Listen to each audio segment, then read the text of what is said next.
I'm Kojo Yankah. I'm chairman of the Pan-African Heritage Museum.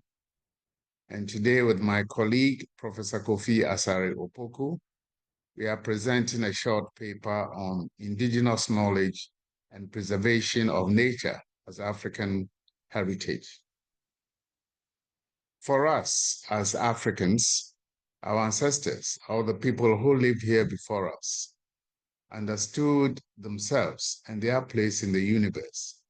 And on the basis of this awareness, they related to their environment or the world outside of themselves in a particular way. They regarded nature or the world around us as a society of living beings or an extended family of which human beings were a part and influenced by their traditional religion. They came up with an environmental ethic that laid emphasis on harmony and reverence between them and nature or their natural environment.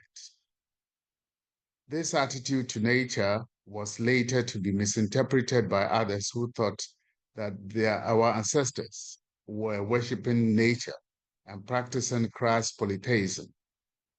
But on the contrary, this attitude reflected a profoundly deep and mature understanding of nature that expressed itself in a feeling of respect for the myriad forms and forces of the natural environment. A complex of rituals and ceremonies involving the different aspects of the natural world, and above all, a genuine reverence for other forms of life. For our ancestors, time was a continuum. The past, the present, and the future were all linked together. The people in the community at any time were not the owners of the natural resources on which their welfare and continuance depended. They were only caretakers who were under obligation to hold these resources, including the land, in trust for the generation that would come after them.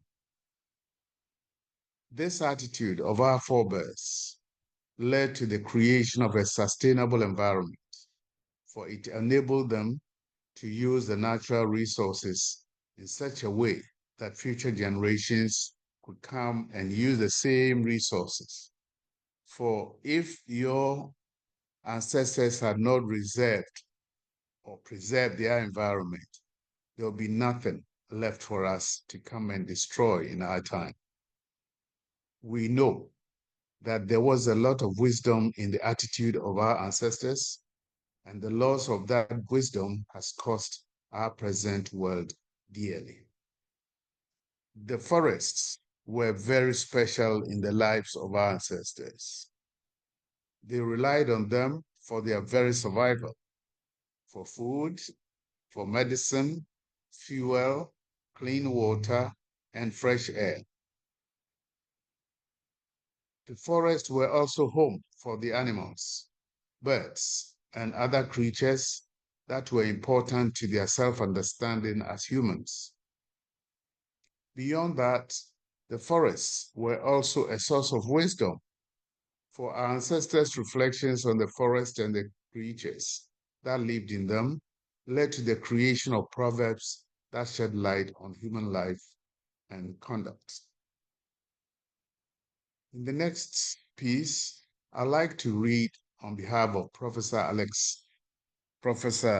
Kofi Asare Opoku, who is preserving a forest for posterity. So now hear him. I'm preserving a forest for posterity in Ghana because I want to follow my ancestors in their wisdom of preserving the environment in which they lived, so that future generations would come to find some land and forest. My desire to do so has become particularly urgent because we have recklessly destroyed our forests in Ghana, and I want in a small way to preserve a little forest so that I could use it in teaching contemporary Ghanaians the immense value of forests. A more important reason for preserving a forest is that our ancestors had a vast amount of knowledge about trees and their uses. This knowledge enabled them to live in this part of the world for centuries.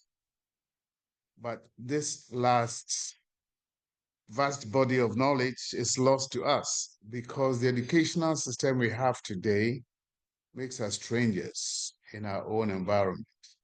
And very few people who consider themselves educated know the names of the trees in their environment and their uses. I preserve the forests in order to maintain the natural majesty and inexhaustible and consummate beauty of nature, and my experience and reflections in the forest have incredibly implanted in my mind that beauty is the signature of the Creator. And spending time in the forest regularly has brought me to an altogether deeper level of conscious spirituality. Furthermore, preserving a forest, as far as I'm concerned, is an active and concrete way of fighting global warming. That is the result of the greenhouse gases that humans have been increasingly pumping into the atmosphere. The extreme weather conditions that we have been experiencing worldwide in recent years are the result of global warming. On our own continent, in Southern Africa, Cyclone Idai ferociously struck in March this year and killed more than 1,000 people and displaced 617,000 other persons across Mozambique, Malawi, Zimbabwe, and Madagascar. And one of the ways to combat global warming is to plant more trees and create more forests that will absorb the carbon dioxide in the atmosphere and give out oxygen on which we depend for our very lives. The worldwide concern about the fate of our planet and the recent demonstrations led by young people the world over are a testimony to the urgency of the crisis facing our planet. There is no planet B. I thank you.